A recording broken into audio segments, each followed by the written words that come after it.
blonde-haired boy. He be playing in the fields, and his daddy lifts him up on his steering wheel. He says, one day, son, this'll all be yours. Hi, I'm Mario from Point in Progress, and this is my review for The Artful Escape. I remember seeing the trailer a while ago and seeing how whimsical that the actual game looked. I was very excited from the little snippets that I've seen, and finally to have experienced the whole game. I can say this is definitely an experience worth checking out. Of course, the developer in this game is Beethoven and Dinosaur by Johnny Galvatron, who's the designer, and of course it's published by Annapurna Interactive, which of course, this is definitely an Annapurna game. It is so artful into everything that it goes for in terms of the sound, the sights, and of course, the actual story. I'm of course a massive sucker for games like this, especially when it comes to the tropes of this one. It gives you vibes of The Last Starfighter, Page Master, Warriors of Virtue. Even the new game Forspoken has a very similar thing where it is the story of Francis Vendetti, who has sort of a legacy put upon him from someone who he's never even met, his uncle, who was a famous folk musician and very much in the sense of a Bob Dylan-like character. And this town that he's from sort of like forces these ideals that he is going to be the successor of said uncle. And he is just not so sure if he's a folk artist. Deep in his heart, he feels like he's struggling for more. And that's where the story sort of begins, where it's this kid with this dilemma of wanting to appease the people that are expecting of him, but he wants something more. And then, of course, that allows him to go on this journey. That's, of course, when he meets Violetta and Lightman, and they take him on this sort of cosmic journey into the stars, where he discovers that he's more than just a folk singer. He wants to do sort of these like larger than life space operas, and the game just goes from there. The gameplay is very much a walking simulator in the sense of like Edith Finch, except it's not third person. It's sort of a 2D side scroller with platform elements that sort of guide you through the areas and just see these wild and crazy inventive vistas and just look absolutely stunning. When it comes to the actual story, I think that's the strongest point, and a lot of that comes from the characters, Francis, Vendetti, Lightman, Viola, and there's some other characters that you meet along the way, all voiced by wonderful voice actors as well as real actors too. So like Lena Headey plays a very awesome character, Mark Strong is in this game, and of course Jason Schwartzman, who for me was unrecognizable, is a very specific character that I am excited for y'all to check out. My major thing that I think I enjoy the most about this game, of course, is the sights and sounds. It's probably the most beautiful game I've seen so far. Right now it's available on Series X and Steam. It is on, of course, Gamepass, so you can definitely check it out. That's also on xCloud and on the PC, so definitely gotta check this game out in terms of like just the visuals alone. Probably one of the most impressive things I've seen that is not necessarily a next-gen title, but oh my god, it runs beautifully on my Series X. And also the footage that you're seeing here is captured on the S.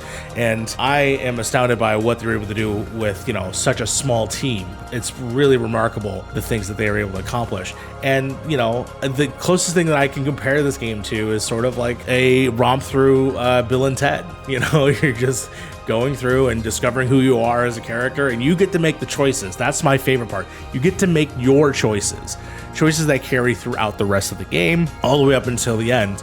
And I think that's what makes this game worth playing, is it's your journey along with Francis's journey. And there's some twists to the stories too that I actually found very interesting and compelling that I didn't see coming. The biggest probably downfall of the game so far though for me is actually the actual gameplay. It is what it is, okay? Like I've played games like I said, Edith Finch, or even Unfinished Swan. We all gone to the Rapture. Out of all of them, pretty much it's very simple. You're just going to the right, or sometimes you're going to the left, and sometimes you're exploring, but it's very minimal. My major problem, of course, is that it's very simple. The platforming is not even anywhere near, you know, Mario-esque. It's more close to it, and to me, those final levels in the parts in Rayman, where you're running through and just playing music and just sort of doing a thing, except it's nowhere near that kinetic. However, there is a fun system that if there are tricks that you could do while actually experiencing it. The one other thing I think that is pretty weak is actually there's rhythm sections, which are very much like hit the corresponding buttons on your controller, and you know, it is what it is. I would have loved Guitar Hero controller. I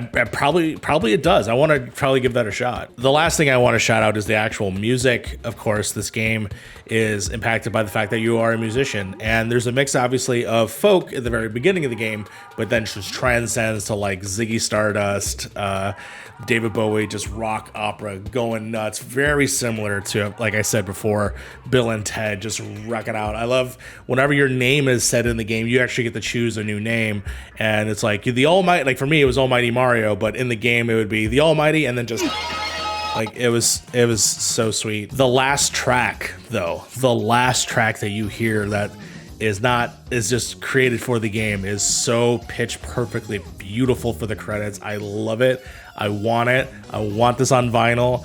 Even if majority of the sounds that are created are from your character, this is going to be a very spicy soundtrack that I really want to get my hands on. And that's The Artful Escape. It is a journey of your own making. I really hope that you guys give it a chance when it comes out to, obviously on Xbox, on Series S, on Series X, and then of course available on Gamepass, xCloud. Definitely give this a look at. I mean, the experience is only about 4 hours, but I think you'll have a blast doing so. And the fact that it is on Game Pass makes it cost prohibitive for you to try it. The game itself is only $20, so it's something that you're worth investing in. But yeah, I adored this game. It's probably going to be definitely in my top 10 when it comes to Game of the Year discussions. Right now, it's Loop Hero has a tight hold at the top just because the gameplay was so perfect. If the gameplay here was anything more than what it is, man, this could have been number one. But right now, it's definitely still up there in my consideration. So thank you so much for joining me. I wanted to do a sort of different take on the reviews that we've done already previously, only because I just want to mix up the styles and, you know, see what I prefer. If it's a sort of an open conversation like I'm having now, or if it's something that I've actually written out, like the last one with Boyfriend Dungeon.